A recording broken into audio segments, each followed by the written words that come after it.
So now 5. This is where you got to get honest. If you're in a relationship, I want you to go through your list, and I want you to rate 0 to 10, where is this person you're in a relationship with you? Meaning, if honesty is the most important thing, are they a 10, absolutely totally honest? Are they a 7, 3/4 honest? Are they a 2? Once in a while they tell you the truth. Where are they really on your musts? And on the things you want to move away from, where are they there? Are they mostly there? Are they not there? Do they cover any of these? None of these? I want you to be clear. Now, when you do this, you might start to go, wow, that's kind of difficult. This is a little uncomfortable. But you know what? Honesty is the greatest power you have. Now, I'm not talking about coming from ego, because after you've evaluated your current partner, see where you are on your must list, I want you to evaluate yourself and say, how many of these things am I really being that I said I'd have to be? Because it's a two-way street, right? In fact, if you really want to get honest, you'd say, what does my partner want most in a relationship? What are their musts? And am I really delivering? If you really are smart, when you finish this tape today, you'll go ask them to describe to you, or even write it down. What are the musts in their relationship? What do they really want in a relationship with you? And what don't they want? Because while you think you may know, you may not know exactly. The person may not have thought it was a safe place to share it with you. So if you really want to enhance your relatedness, which is what relationship is, you can't relate to someone unless you share what's really true. So first I'd have them share with you. Describe to them what you want to be for them. And then ask them, what are the musts for you? And let them know you're really working because you want to give to them all that they deserve. Don't come from the place of, I made a list and you don't match it. This won't usually develop a great deal of rapport, right? This will end the conversation quickly. So instead, ask them, say, I want to be all I can be for you. I've made a list of what I think you need, but I don't know. Please tell me. And get them to share, get them to write it down. Because this is where you start to have a real breakthrough in your relationship, when you can have that kind of honesty. Most people are so afraid to share because they're afraid they're going to offend the other person, or they're afraid the other person will feel judged and unloved, or that, if we start talking about it, this thing may fall apart. Listen, if your relationship is that weak, you don't have a relationship, and you might as well deal with it now instead of living with a low-grade level of fear all your life. Right? That makes you feel sick inside. Let's just face it right on, and let's figure out how to make it better. Let's figure out how to make it stronger. If the relationship is great, let's take it to another level if it's fantastic. If it's okay, let's make it great. If it's terrible, let's acknowledge it, and let's change the quality of the relationship, or let's change the relationship. Let's get out, let's make a decision, let's be real. This is a partner workshop where it gets a little uncomfortable for some people. So here's your exercise. I want you now to go through your list of musts and rate your partner 0 to 10. 10 is they absolutely there, 0 is not at all, only on your musts. And then on the away from list, do they live those some of the time, most time, all the time? Take a good look at that.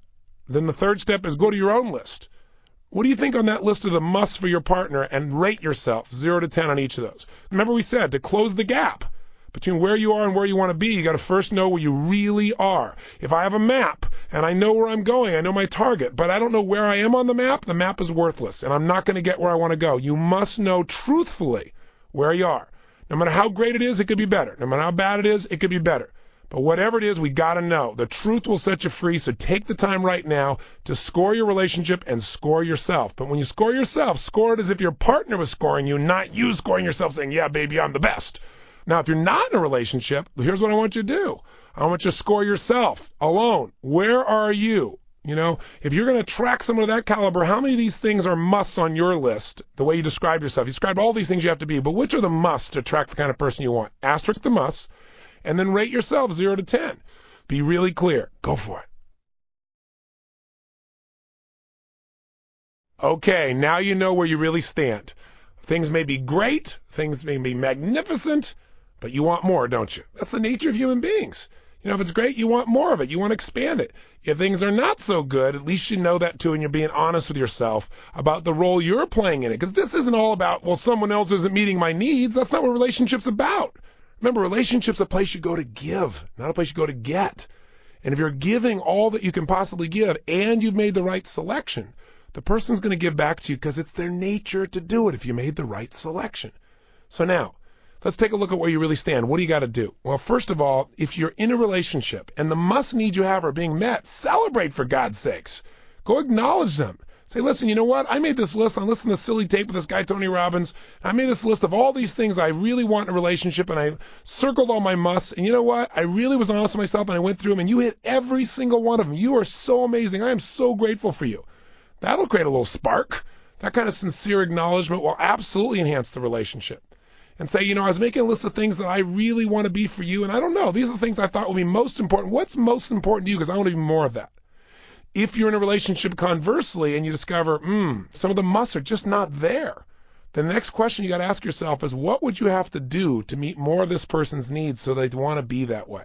So they want to share that way. I don't want you to assume that they'll never do that, because being pessimistic in a relationship never made any relationship better. And running to the next relationship is not the answer. Because the problem is when you leave this relationship and you go to another one, it'll be fine for a while, but when you leave this relationship, you'll take you with you. And in a very short period of time, you'll have some of the same challenges again because the same patterns are there. So first, focus on what you need to do to make it better. Then there's a third option. You may be in a relationship and you may have selected somebody years ago, weeks ago, months ago, but the truth of the matter is your natures are not aligned. It's not that you don't love the person. It's not that you don't care about them. It's just that you constantly bump into the 4 R's. And let me walk you through these, because these are the stages that break down a relationship. Because the promise of this tape was that we said we're going to have you figure out what relationship is really about. What's the purpose of a relationship? And how do you create an extraordinary relationship? How do you deal with the challenges? And how do you nurture and expand it? Well, I think we've covered most of that, but I want to be really clear with the inevitable challenges that show up. If the challenges are consistent and they seem to be overwhelming, there's probably a challenge in that you don't share the same values, or your natures are completely different and not complementary. So if you discover that's true, no matter how long you've been with this person, you got to sit down and be honest with each other and have a great heart-to-heart talk.